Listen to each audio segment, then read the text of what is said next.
আসসালামু আলাইকুম। প্রিয় দর্শক, আলোচনার শুরুতে আমি আপনাদেরকে একটা পত্রিকা মানে দৈনিক প্রথম আলো, আমি দৈনিক প্রথম আলো থেকে আজকের 3টা শিরোনাম আপনাদেরকে আমি পড়ে শোনাব। প্রথম শিরোনাম হলো, অডিওতে শোনা গেল চোরাই পণ্য জব্দের পর এসআই বলছেন আপনি 3 লাখ টাকা দেন। এই খবরটা নেত্রকোনার কলমাকান্দা উপজেলার, ওখানে কিছু চোরাই করে ভারতীয় কিছু প্রসাধনী নিয়ে আসছিল 2টা যুবক। পুলিশ সেটাকে ধরেছে এবং তারপর পুলিশের পক্ষ থেকে যুবকের আত্মীয় স্বজনের কাছে দর কষাকষি হচ্ছে যে আমাকে যদি আপনারা 3 লাখ টাকা দেন তাহলে আপনাদেরকে আমরা এটা ছেড়ে দেব।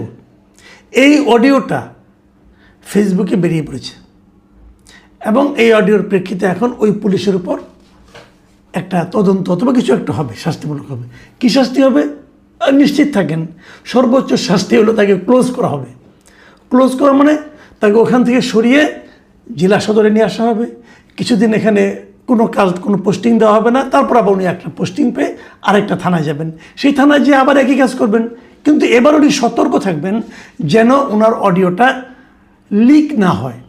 লিক না হলে আর কোনো সমস্যা নাই, লিক না হলে কোনো সমস্যা নাই ভাই। বাংলাদেশে এ ধরনের ঘটনা নতুন, এটা না হয় লিক হয়েছে, এ ধরনের ফোন পান নাই এমন লোক খুব বেশি। আপনাদের যারা অনুষ্ঠান শুনছেন তারা সবাই জানেন এরকম ফোন আসে, এরকম ম্যানেজ করতে হয়। টাকার অঙ্কটা ভ্যারি করে, সেটা 20,000ও হতে পারে, আবার 5 লাখ 10 লাখও হতে পারে। কোন মামলায় জড়িয়েছে তার মধ্যে হতে পারে।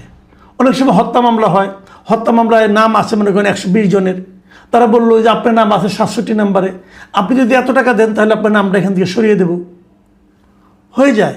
এবং ওই নাম লেখার সময় ওই এলাকার কে কে টাকা দিতে পারবেন তাদের একটা তালিকা তাদের কাছে থাকে যে এই ফ্যামিলির লোকজনকে ঢুকালে টাকাটা পাওয়া যাবে, এবং ঢুকিয়ে তারপরে ফোন করা হয়। এই ধরনের ঘটনা নতুন কিছু নয় এই দেশে। একটা অডিও ক্লিপ পাওয়া গেছে বলে এটা নিউজ হয়েছে, নাহলে এটা কোনো নিউজও না। এটা থেকে আমরা কী পাই সে আলোচনায় আসছি। আমি আরেকটা নিউজ আপনার শিরোনাম পড়ে শোনাই। 3 হাসপাতাল ঘুরে 5 মাস বয়সী সন্তানের মরদেহ নিয়ে ফিরলেন মা বাবা। একই পত্রিকার মনসুরা হুসাইন এই রিপোর্টে লিখেছেন। খুবই টাচি রিপোর্ট, আমরা এগুলিকে হিউম্যান রিপোর্ট বলি, এবং খুবই আমি মনসুরা হুসাইনকে ধন্যবাদ দিতে চাই যে অত্যন্ত ভালো একটা রিপোর্ট আপনি করেছেন। একটা ফ্যামিলিকে ধরে ভোলা থেকে একটা ফ্যামিলি কীভাবে ঢাকায় আসলো এবং বিভিন্ন হাসপাতাল ঘুরে ঘুরে শেষ পর্যন্ত ইউনিভার্সাল মেডিকেলে যে শিশু বাচ্চাটা মারা গেল, হামে মারা গেল। এটা আমার ধারণা আপনি একবার বললে দ্বিতীয়বার আর পড়তে পারবেন না, এতটাই টাচ, আপনি আবেগ আপ্লুত হয়ে যাবেন। কিন্তু ঘটনাটা হলো এই যে হামে মারা যাচ্ছে, এটা 300 ক্রস করেছে আরও 2-1 দিন আগেই। এই জন্য কারো কোনো শাস্তি হবে না, এটা কোনো অপরাধ নয়। 300 শিশুর জীবনের কোনো মূল্য নাই। এটা কে করেছে? আমি প্রধানমন্ত্রীকে বলতে শুনেছি যে উনি একটা অনুষ্ঠানে বলেছেন, এক জায়গায় বলেছেন যে এই হামের যে শিশুদের মৃত্যু এটা ক্ষমার অযোগ্য অপরাধ। আমার শুনে খুব ভালো লেগেছে যে অপরাধটা ক্ষমার অযোগ্য, সে অপরাধীকে ধরার কোনো চেষ্টা কি এই সরকার করছে? এই তারেক রহমানের সরকার করছে? তারেক রহমানকে তার সংশ্লিষ্ট লোকদেরকে বলছেন যে এই অপরাধের জন্য কে দায়ী সেটা খুঁজে বের করে আমাকে বলুন। উনি বলেছেন, উনি জানার চেষ্টা করেছেন। উনি এক জায়গায় ভাষণ দিয়ে বললেন যে এটা ক্ষমার অযোগ্য অপরাধ। আমি আপনি খুশি হয়ে হাততালি দিলাম। যে বাচ্চাগুলি মারা গেল তাদের বাবা মা এই কথা শুনে শান্তি পাবেন। শান্তি পাবেন কখন? তবু শান্তি না, এটা তবু এক ধরনের সান্ত্বনা হতে পারে যখন ওনারা জানবেন সেই অপরাধী ব্যক্তিদেরকে সাজার আওতায় আনা হয়েছে, বিচারের আওতায় আনা হয়েছে। এরই মধ্যে আমরা জানতে পেরেছি যে এই ঘটনাগুলির জন্য হামের টিকা দেওয়া হয় না, এই জন্য হয়েছে। এবং হামের টিকা না দেওয়ার জন্য কারা দায়ী তাও মোটামুটি একটা ধারণা করা হয়েছে যে আওয়ামী লীগ সরকারের আমল থেকে এই সমস্যাটা শুরু হয়েছে। সবচেয়ে প্রকট আকার ধারণ করেছে অন্তর্বর্তীকালীন সরকারের আমলে। অন্তর্বর্তীকালীন সরকার টিকাগুলি কেনে নাই। কেন কেনে নেয় তারও একটা যুক্তি দেখলাম যে অধ্যাপক সাইদুর রহমান সাহেব উনি দিয়েছেন আমার কাছে এর চেয়ে হাস্যকর যুক্তি আমার জীবনে আমি শুনেছি কিনা আমার সন্দেহ। উনি টাকা বাঁচাতে গিয়েছেন, এখন টাকা বাঁচাতে যে 300 শিশু মারা গেছে। আপনার এই টাকার চেয়ে আপনি তো টাকা বাঁচিয়ে তো কিনতে পারেননি, তাহলে করলেনটা কি? আপনি ডাক্তার মানুষ, আপনি জানেন না যে চিকিৎসার ক্ষেত্রে সময়ের দাম কতটুকু? এটা আপনি জানেন না? নূরজাহান বেগম, এই অথর্ব ভদ্র মহিলাকে যেদিন নিয়োগ দেওয়া হয়, আমি প্রথম দিন থেকেই বলছি যে এই মহিলাকে কেন এনে এখানে বসানো হয়েছে। আপনারা সে শুনতে শুনতে আমার উপর অনেকে বিরক্ত হয়ে গেছেন, ভাই আপনি কি পেয়েছেন এই একটা লোক, একটা মহিলার বিরুদ্ধে এত বলতেছেন কেন? আমি বলেছিলাম এই কারণে, ওনাকে এমন একটা ডিপার্টমেন্টে, এমন একটা বিভাগে মন্ত্রী বানানো হয়েছে, উপদেষ্টা বানানো হয়েছে, যেটাতে ভুল হলে মানুষের জীবন যায়, যেটাতে ভুল হলে জীবন যায়। সড়ক যোগাযোগে ভুল হলে মানুষের ভোগান্তি হয়, জীবন যায় না, কিন্তু এখানে জীবনই চলে যায়। দেখেন প্রায় 315 জন শিশু। দেখেন আমার জীবনে জায়গায় শিশুর জীবন মূল্য বেশি, কারণ আমার জীবন যে আমি কী করতে পারবো, আমার জীবনের এই পর্যায়ে এসে আমার তো যাওয়ারই সময় হয়েছে, তাই না? আমি তো আর 500 বছর বাঁচবো না ভাই। কাজে আমি কি দিতে পারবো এই সমাজকে, এই দেশকে, এটা অলরেডি প্রমাণিত, লোকে বুঝে গেছে, যা দেবার হয়তো দিয়েও ফেলেছি। কিন্তু একটা শিশু, আপনি জানেন না সেই দেশকে কি দিবে, কত দিতে পারবে, সেই দেশকে কত সমৃদ্ধ করতে পারতো। এই একটা শিশুর হাত ধরেই হয়তো এই দেশটার চেহারা চেঞ্জ হয়ে যেত। শিশুটাকে আপনি বড়ই হতে দিলেন না। এটা কত বড় অপরাধ। আজকে দেখলাম আমাদের ইউনূস সাহেব, সিএনএনের মালিক টেড টার্নার মারা গেছেন, এই উপলক্ষে উনি বিশাল একটা পোস্ট দিয়েছেন ওনার পেজে, ফেসবুক পেজে। দেখলাম ভালো কথা, টেড টার্নার অবশ্যই একজন গুরুত্বপূর্ণ ব্যক্তি, কিন্তু আপনার দেশে এই 300-র বেশি শিশু মারা গেল, যাদের মৃত্যুর জন্য আপনি নিজেও দায়ী, আপনার সিদ্ধান্ত দায়ী। একবারও তো শোক প্রকাশ করলেন না, একবারও তো শোক প্রকাশ করলেন না ভাই। আপনি কি মানুষ?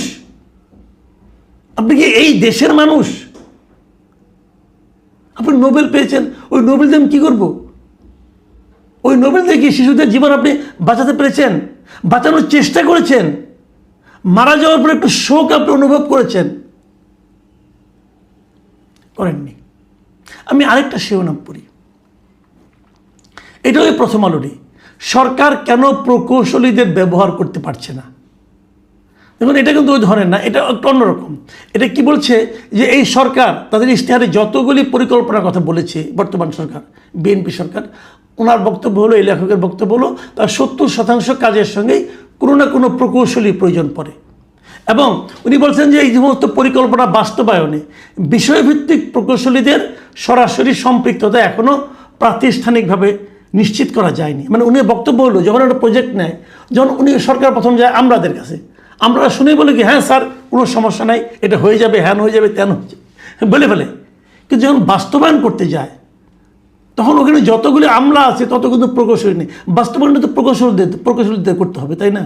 আমাদের সমস্ত কাজকর্ম কিন্তু উন্নয়ন, এই দেশের উন্নয়নটা হলো মূল। রাস্তাঘাট বানাও, এই যে খাল খনন হচ্ছে, এই খাল খননটাও একটা প্রকৌশলের মধ্যে পড়ে কিন্তু। কারণ ওখানকার ডিসি বলতেছে খাল খনন করো, ওনার প্রকৌশল সম্পর্কে কী ধারণা আছে? কমন সেন্সে কথা বলে কিন্তু সবাই। তো সেইটা যে খালটা তো আপনি খনন করছেন, কোথায় খনন করছেন, এবং সেই খালের সঙ্গে কি নদীর কোনো যোগাযোগ আছে? খালের কাজটা কি?